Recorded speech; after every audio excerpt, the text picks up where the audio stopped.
welcome to the channel, or welcome back to the channel. I'm doing something a little bit different today. We're going through 10 things that will make F1 22 a great game. Let's get right into it. So this list is in no particular order, just to be clear, but I'm just gonna list it in numbers just to keep it simple. So number 10, everything they've announced so far. So I'm just gonna save us all some time. They announced sprint races, some updated tracks, I'll get into that later, VR, adjustable My Team modes, and some other My Team features. Now, they haven't said too much about what's going on with My Team, but they did release a trailer a few hours ago, and first impression seems a little disappointing, but I'm still keeping my hopes up just a little bit. Coming in at number 9, we have a soundtrack. Okay, everyone likes the F1 theme, but when they got the same song playing over and over, it gets a bit repetitive, a bit boring. Some people just mute it. So with EA publishing this video, and they have soundtracks in literally every other EA game, it should not be difficult to get an actual soundtrack in there. And with F1 being, you know, an international sport, travels around the world, it's a good opportunity to put in basically every genre, every culture type of music that you can possibly think of out there. So if they don't do this, that is a blown opportunity in itself. The third thing that I have on the list is a new UI. Now, it seems like, based off this trailer that they dropped an hour ago, they already choked on that one. It looks a little bit different. I mean, like, it looks a bit more edgier, I guess, but it basically looks the same. I was really hoping for a new UI because I didn't play F1 2019, but apparently it's been the same since F1 2019. 20 and 21 were basically the exact same thing. They just changed all the red to white. So again, another missed opportunity here, but I feel like they could still change it or maybe make some minor updates to it. And they only showed the My Team UI area, so maybe it'll be different in the main menus and the F1 Life stuff. Fourth thing that they can do, they kind of gotten into it. I'm hoping that they do more, but it's update the old circuits. These circuits, I don't even think they're laser scanned or whatever. I know Assetto Corsa, they do laser scans, blah blah blah, but these tracks have been the same for a while. I think it's time to update them. On top of that, they need to bring the old cars back from F1 2020. You know, for the fan service, it adds replayability to the game too, because there's a bunch of different cars you can drive, a bunch of different modes you can create in the online multiplayer. Along with the fact that this game is running on the same engine and basically the same graphics, besides some minor like ray tracing updates, it should be very, very simple to just pick the track file from the other games and put it into F1 22. I don't know why they're gatekeeping this from us, to be honest. And they need to bring back the mini circuits. The mini circuits, those were really fun. Like the Silverstone one where it's like cut in half basically. That was really fun. They had some other ones too in F1 2020. And it just gives the casual players more things to do, because I'm not a casual player, but I can tell that the casual player probably gets kind of bored of racing the same tracks over and over again, especially in online multiplayer where it's vote based. So all the bad tracks basically never get played in online multiplayer, which is a little bit unfortunate, but that is how it is. And they had it right in F1 2020, so just bring that stuff back, and that's a thumbs up, extra brownie points for you guys. The next thing I got on my list, it's something that literally any game can do to improve its game, is bug fixes and game stability, or, you know, just preventing the game from crashing, especially for people who are playing on PC, maybe with a lower spec PC. But even myself, I got a pretty beefy computer and it still crashes, I'd say more than usual or more than it should. And it's just annoying, like when you're in a race or like the big like 25-50% races and your game crashes, it's just the most annoying thing, and I feel like it's really easily fixable. Another thing that they have to fix is the penalty system. However the heck they programmed that in F1 2021, it's all wrong. You get a penalty for basically doing anything. You breathe on the other driver, you're getting a penalty. You touch a white line, you're getting a penalty. Like, it's ridiculous. They need to fix it. It's just, it gives me road rage, or virtual road rage, I guess. But it's something they need to fix. The sixth thing that will make F1 22 a great game: custom circuits and custom liveries. Now, the liveries is probably super unlikely ever, because when you start adding in a lot of customization features for the liveries, EA and Codemasters, they start running into copyright infringement because they recreate brands and characters from shows. It was a big problem in Black Ops 2, for those of you who remember, when you had the custom emblems where you can literally make whatever you want, because they just gave you all the shapes and you can skew it, stretch it out, whatever the heck your little heart desires. But it caused Treyarch a lot of headaches and a lot of issues, so that's probably not likely. But custom circuits, that's something that they can do. I believe Assetto Corsa, you can make your own circuit, and that would be amazing. And then you have a leaderboard system of, you know, the best tracks, or like you got track of the week, whatever the heck you want, so that the good tracks that people make are at the top. Or, you know, there's troll tracks, like the impossible tracks. It gives content creators a lot to work with.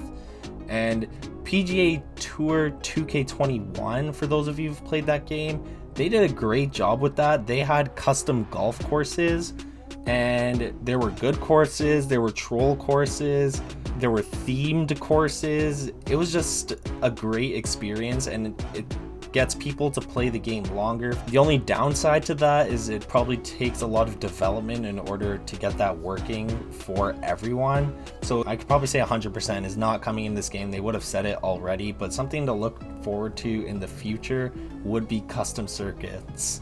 Now, the next thing on the list, hear me out, I feel like a lot of you will agree with this: proximity chat. Okay, imagine how funny F1 lobbies would be online if you had proximity chat. Like, the road ragers would turn into virtual road ragers. It would be a full-on war zone out there. Like, that would be so funny. I can't imagine like the things that would go on. It would be freaking jokes. Now, before I get into the rest of the list, if you guys have watched up to this point, you've definitely enjoyed it. So just drop a like if you really liked it. Subscribe. I post F1 content weekly. We're doing F1 My Team career mode right now. We're in the final races of season 2 before we head into F1 22. So it's going to be a great season. So make sure you subscribe so you catch all that content. But let's get into the rest of the list. The 8th thing I've got on my list here is a My Team overhaul. Not a complete overhaul, but just a lot of added features. And some of these will bleed into the other game modes. But the first one I have is more personnel, and specifically the pit crew, which they have started to etch into a little bit, but not as much as I wanted to. I wish they had a whole department. Like, they have the aerodynamics department, the power department, yada yada. I wish they had a pit crew department, or I guess a paddock department, whatever they want to call it. But it's just where you can upgrade your pit crew. You know, you can hire more people so your pit time's faster. You can upgrade the facilities to train them, to upgrade their time. Something else that they announced too that was new for this game is Jeff is gone. Unfortunately, RIP Jeff. But there's a new engineer. Now, I'm hoping it's not just like an audio overhaul, like it's just him talking. I really hope that with this new engineer, he's a better engineer. Just for example, like if you guys watch actual races and stuff and you listen to how the driver and the engineer communicate to each other, like when they're pitting, or sometimes they make mistakes, Ferrari at Monaco. I wish that was in the game. It would give the game a sense of realism. And similar to like the pit stop errors, it would open the game up to more errors that aren't your fault. It's just how the sport is. They can even dabble into what the F1 2022 manager or F1 22 manager is doing, where you can actually just full-blown hire all the personnel. You can hire different engineers. different team principals and different sponsors, like real life sponsors. It doesn't have to be full-blown like F1 manager, but maybe just a little bit more than what they've done thus far. The second last thing I got on the list here, the ninth thing that they can do to make F1 22 a great game, or in this case it would be something that they shouldn't do, and that is please do not ruin the game with microtransactions. We've seen it before in tons of other games where, you know, it's free to play, or for the most part free to play. You pay for some features, but it comes in full. I don't want to see microtransactions. I really hope to God they don't do any sort of, you know, like FIFA Ultimate Team, but in F1 where it's just like packs and crap like that. Please do not do that. Just keep it as it is. F1 Life kind of scared me a little bit. It's okay at the moment. I don't want to be paying pit crew points or whatever it's called to change the color of my couch in a house that no one's probably gonna see like ever, and who cares at the end of the day like what color the couch is. It does scare me a little bit, but I feel like just the way that F1 has been and Codemasters, I feel like they have some sort of say with this over EA. They're gonna keep it light and keep it to cosmetic items only, and if they go anything beyond that, I feel like everyone will be very, very upset. And the last thing that EA, that Codemasters can do to make F1 22 an amazing game, it's F1 Life. It's not number one, it's just the last thing. It kind of caught you by surprise a little bit, but I feel like F1 Life can be a make or break kind of thing. The things that they've shown at the moment, it doesn't look too impressive. It's just a little house. But if they do something similar to like what NBA 2K does in terms of like the city or the town or whatever it is, where you can walk around, you have different, I don't know, emojis or whatever the heck they're called, and you can interact with different things. I feel like that would be really cool. This is definitely not in F1 22, but an idea that I had is to add go-kart tracks to like the paddock or whatever. I know like before races in real life, they have a little go-kart track that kids race on, but just add a full-blown go-kart track or different tracks with different layouts with some go-karts. You already got the tools, you already got the engine. It shouldn't be too hard to add in, and it's just something that you don't have to load into. You literally just walk up to it, you hop in the go-kart, and you wait for other people to show up, and then you start racing in a little go-kart. Like, that'd be something that I feel like would be fun and people would genuinely enjoy for a little bit, to get a break from the actual F1 racing. I think it's kind of cool that they are adding the supercars. I know they've shown a few. You can even drive the safety cars now, which is pretty cool, but they got like the Mercedes AMG, some McLarens. I wonder if Ferrari's gonna be in there. Maybe, I don't know. Ferrari's kind of a tight-ass kind of brand, but the fact that you have to kind of load into it, I feel like kind of takes away from it, because it kind of turns it into a whole separate game mode from F1 Life. Like in NBA 2K, for example, you have the park. Like, you can just go play at the park. You stand in the circle, you wait for other people to show up, and you go play basketball, right? And then they have the Jordan Rec League, if that's what it's called still. That's where you kind of go into a place and then you load in, right? And not as many people play that because of that fact that you kind of have to load into it. So if it's something that is just available there immediately for like some quick satisfaction, I feel like that would be a great feature for F1 22. So that's it. That's 10 things that they can do that will make F1 22 a great game. If you guys have watched all the way to the end, congratulations. Probably your first time making it to the end of one of my videos, but if you liked it, drop a like, subscribe, hit the notification bell.